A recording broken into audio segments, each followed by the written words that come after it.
Hey everyone, welcome back to Editing Basics. So on this video, I'm going to show you how to add grain in Picsart. So let's begin.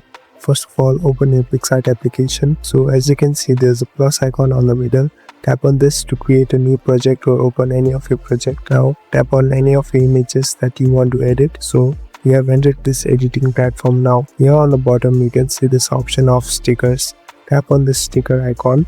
Now here on the top at the search bar, select and search for rain effects. So as you search rain effects, there will be available of different rain effects and different rain pictures. Tap on the one that you like. So it has entered here. So you can adjust this opacity and move around however you like. You can even import 2-3 of these images and adjust the picture accordingly. So at last, tap on the stick button on the top. Now we are done. So this is how we add grain in Picsart. Thank you for watching this video. I hope this video helps you.